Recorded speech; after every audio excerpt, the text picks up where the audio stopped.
Tem que ajustar, né?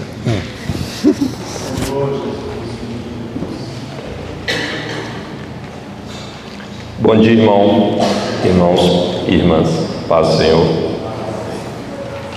Diante do que nós ouvimos ontem, que temos ouvido hoje, o Senhor tem falado ao meu coração já há alguns dias.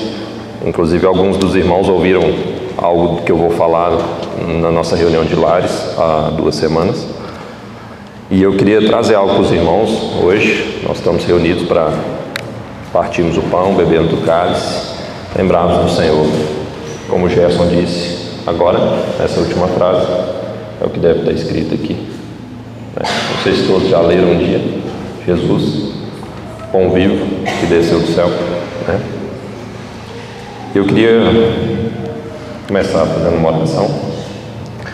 Senhor Jesus, bendizemos o Teu nome, que o Senhor é pão vivo que desceu do céu. Foi amor realmente que desceu do céu. Senhor Jesus, possamos considerar o Senhor como alimento para nós, que nessa manhã possamos, Senhor, partir o pão, beber do cálice, com o espírito correto diante do Senhor. O Senhor possa nos mostrar e revelar a Tua palavra, ganhar nosso coração aqui nessa manhã. Bendizemos o Teu nome, em nome de Jesus. Eu queria perguntar para os irmãos como é que está a sua alma hoje. Está com fome? Não está? Está cansada? Não está? Está farta? Não está? Está cheio de coisa? Alguém aí já pensou no que tem que fazer depois da reunião, né? Às vezes a gente vem para a reunião pensando depois da reunião, no como é que foi a semana. E eu queria trazer para os irmãos alguns pensamentos sobre isso. Como tem andado nossa alma? Será que nós estamos com posição correta diante do Senhor? Nós temos tido fome? O Beto falou que está com fome, né? Mas não é fome do almoço, imagino, do Cabanas, é outra fome, né? Fome do pão vivo. Queremos experimentar do pão vivo. Mas será que temos tido tempo? Será que temos tido fome, desejo? Ou será que temos andado fartos, saciados com tantas coisas, tantos entretenimentos, tantos deveres, tanta correria? Não é difícil você encontrar alguém durante a semana, perguntar como está, e o que você mais ouve é assim: estamos na correria, né? Estamos aí firme na correria. De fato, o mundo tem nos colocado diante de tantas coisas, tanta comida, tanto alimento para a nossa alma, que muitas vezes nós temos nos encontrado fartos, cheios, sobrecarregados. E aí lá em Provérbios, capítulo 27, gostaria que os irmãos abrissem comigo, por favor. Provérbios 27.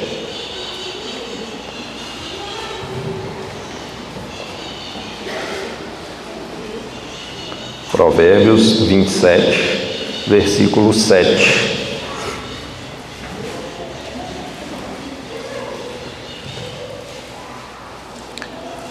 A alma farta, Provérbios 27, versículo 7. A alma farta pisa o favo de mel, mas a alma faminta, todo amargo é doce. A alma farta pisa o favo de mel, mas a alma faminta, todo amargo é doce. E aqui ele faz uma brincadeira aqui, um jogo, né? Não é a alma que come mel. Quem come mel é a boca, o corpo, né? Mas ele traz para a alma aqui algumas características que fica mais fácil da gente perceber, trazendo para o nosso corpo, né? Para o nosso dia a dia.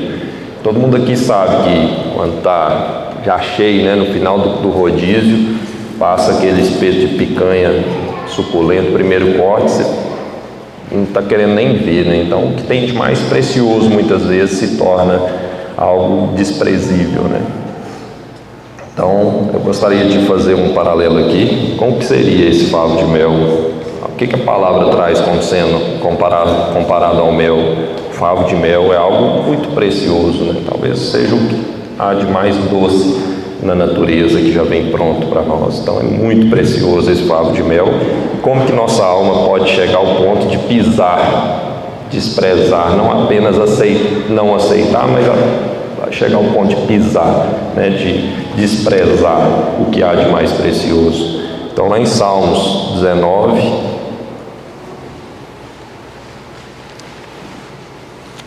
Vamos ver o que a palavra fala acerca de mel, o que nós temos de mel. Ontem o Natal falou para nós sobre a palavra, né? A lei do Senhor, a sua palavra, os seus mandamentos. Aqueles que amam, outros já não gostam dela. Por que será que não gostam, né? Tem tantas coisas outras para gostarmos, né? Muitas vezes. Salmo 19, versículo 7. A lei do Senhor é perfeita e refrigera a alma. O testemunho do Senhor é fiel e dá sabedoria aos simples. Os preceitos do Senhor são retos e alegram o coração. O mandamento do Senhor é puro e ilumina os olhos. O temor do Senhor é limpo e permanece para sempre. As ordenanças do Senhor são verdadeiras e inteiramente justas. Mais desejáveis são do que o ouro, sim, do que muito ouro fino. Mais doces são do que o mel que goteja dos favos. Aqui o mel, irmãos, muitas vezes pisado por nós, né? Muitas vezes não nos deliciamos nesses melos, nos favos do mel, né? Os favos de mel. Muitas vezes temos desprezado os mandamentos do Senhor. Muitas vezes podemos até pisá-los. Às vezes ouvimos uma palavra que vai contra o que gostaríamos nos nossos propósitos, nos nossos intentos. E além de não pegarmos para nós essa palavra, muitas vezes nós desprezamos. Não, mas isso não é para mim. Isso foi em outro contexto. Então, temos o risco, irmãos, de estarmos fartos diante da palavra do Senhor e desprezarmos essa palavra. Em Deuteronômio capítulo 26, outra referência ao mel. Também foi falado ontem, foi orado pelo Beto hoje. Eu acho que o Senhor quer falar isso conosco. Deuteronômio 26.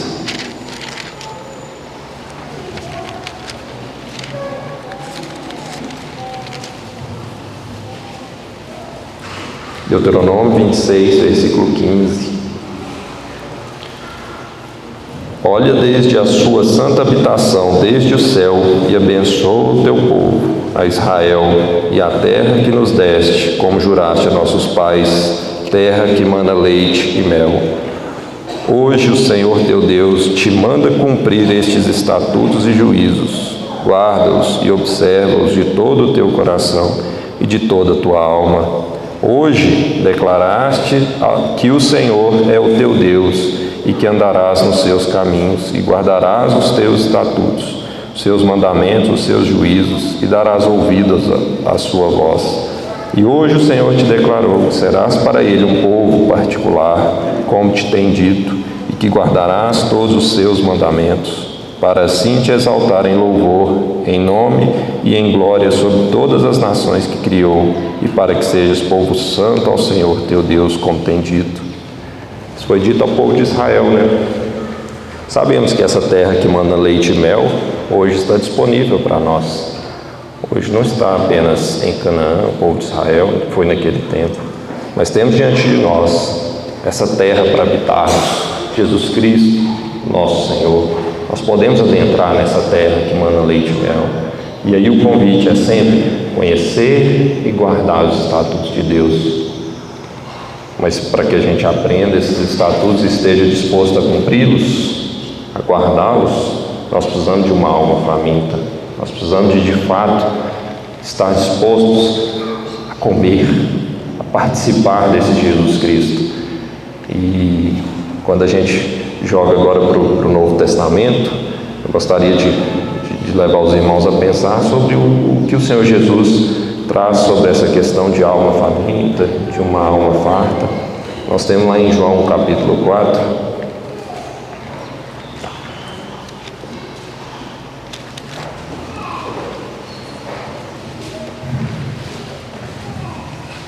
Jesus Cristo é a terra que mana leite e mel. Se a nossa alma está farta, ela pode pisar o favo de mel. João capítulo 4, versículo 7. Vindo uma mulher samaritana tirar água, Jesus lhe disse: dá-me de beber.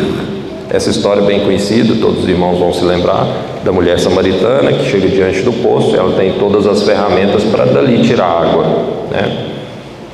Então ela é uma mulher que tem plenas condições de retirar a água necessária para o seu sustento, para o sustento dos seus animais. Então ela é uma pessoa que ela poderia até ser vista como o Senhor Jesus chega diante dela e fala assim: dá-me de beber. O Senhor vê que ela tem condições de retirar água. E o Senhor vai e pede para ela algo natural, né? Dá-me de beber. Então essa mulher, ela é colocada numa posição de alguém que pode oferecer algo para o Senhor. Ela não está faminta, ela nem percebe que ela tem necessidade. Não, eu tenho aqui a condição de poder tirar essa água. E o Senhor, ele segue mais adiante, no versículo 10, ele fala assim: respondeu-lhe Jesus: se conheceras o dom de Deus, e quem é o que te pede dar-me de beber, tu lhe pedirias, e ele te daria a água viva. Mas peraí, eu que estou dando a água agora, o Senhor está falando que o Senhor não tem nenhuma ferramenta e nem um balde aí, como é que o Senhor vai tirar isso aí, né? E ela é colocada numa condição de pensar: será que é essa água mesmo? Será que é isso que eu tenho, que a minha alma tem se saciado? Será que a minha vida aqui vai se resumir a isso? Comer é nascer, crescer, multiplicar, morrer, ajuntar, perder, negociar, trabalhar, receber, pagar conta. Tem uns memes aí que falam que a vida é tipo assim: trabalhar para pagar boleto, e a vida vai se resumindo a isso. Isso tem tomado o nosso tempo. Nossa alma tem se fartado nisso. Quantas vezes isso tem acontecido? Então no versículo 13 ele fala assim: respondeu-lhe Jesus: todo aquele que beber desta água, da água que a mulher ia tirar, tornará a ter sede, mas aquele que beber da água que eu lhe der, nunca mais terá sede. Deveras, a água que eu lhe der, se fará nele uma fonte de água que jorra para a vida eterna. Disse-lhe a mulher: Senhor, dá-me dessa água, para que eu não mais tenha sede, nem precise vir aqui tirá-la. Então o Senhor é aquele capaz de, quando Ele se apresenta, Ele nos mostra, nos tira de uma condição de provedores, de abastecidos, para uma condição de sedentos. O Senhor de fato pode nos dar água que vai saciar nossa sede, para que nossa alma não fique farta de coisas que amanhã ela estará farta de novo, ela estará com sede de novo para beber daquilo que temos bebido. Estamos fartos, mas momentaneamente. Isso não vai satisfazer nossa alma perpetuamente, como o Senhor Jesus Cristo. João capítulo 6, logo adiante.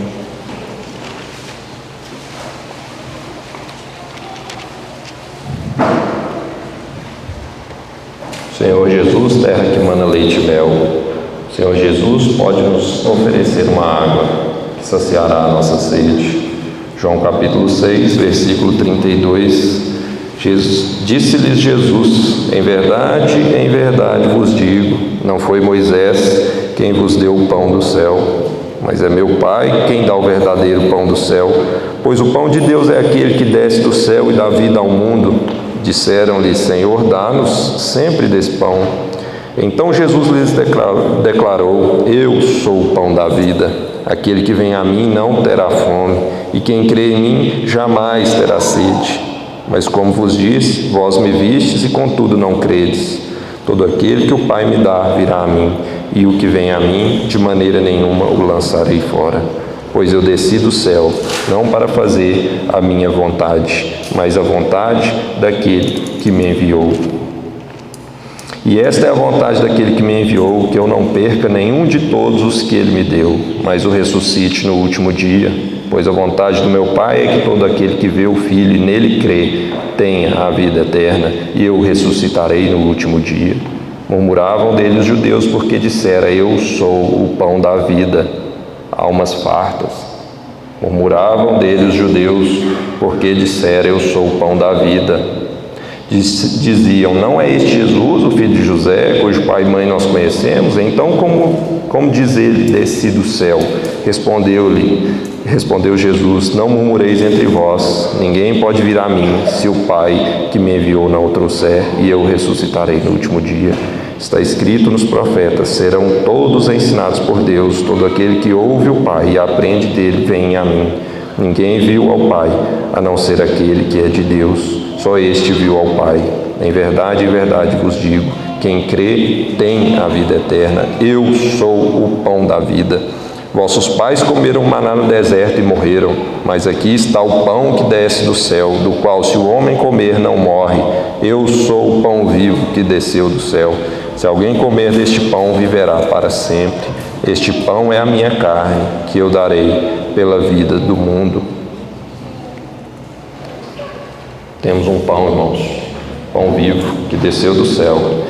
Como ali os judeus falaram frente a frente com Jesus. Eles não viram o Senhor como pão, eles desprezaram o Senhor, eles não consideram o Senhor como alimento, assim como os fartos não consideram o mel como alimento, a sua preciosidade. As almas fartas podem pisar no favo de mel. Nós temos o Senhor Jesus, pão vivo que desceu do céu, que pode nos dar uma água que vai nos saciar. Ele nos oferece a sua palavra, que é mais doce que o mel. Ele nos considera, Ele nos tem como seu povo de propriedade exclusiva. Nós temos que fazer, irmãos, ter sede. Nós temos que fazer, irmãos, sermos aqueles que são famintos pelo Senhor. Mas para isso a nossa alma tem que descansar. A nossa alma não pode estar farta com as coisas do mundo. E aí a segunda parte do versículo de Provérbios diz que mais a alma faminta, todo amargo é doce.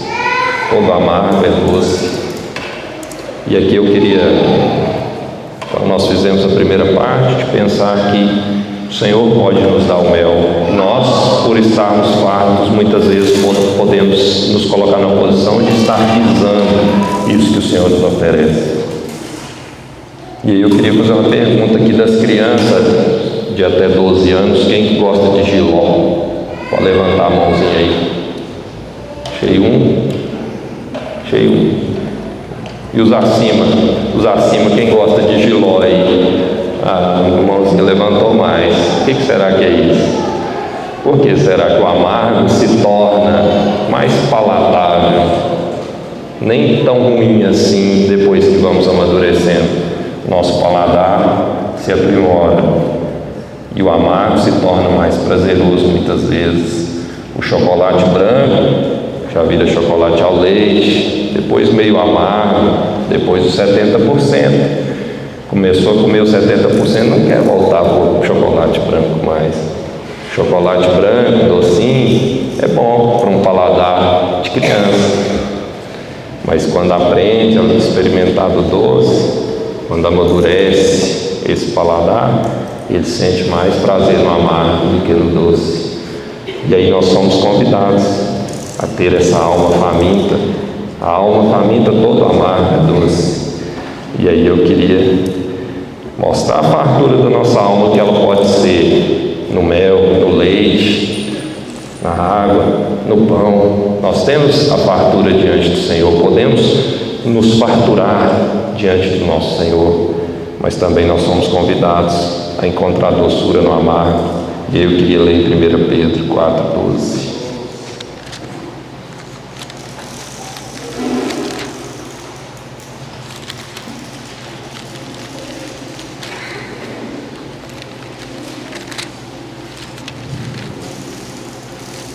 Pedro 4, versículo 12.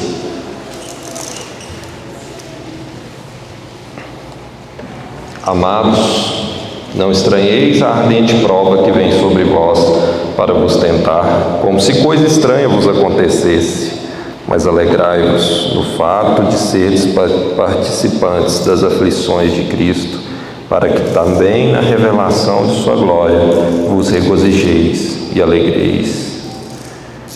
Temos diante de nós aquele que suportou o amargo para nos oferecer o que é doce.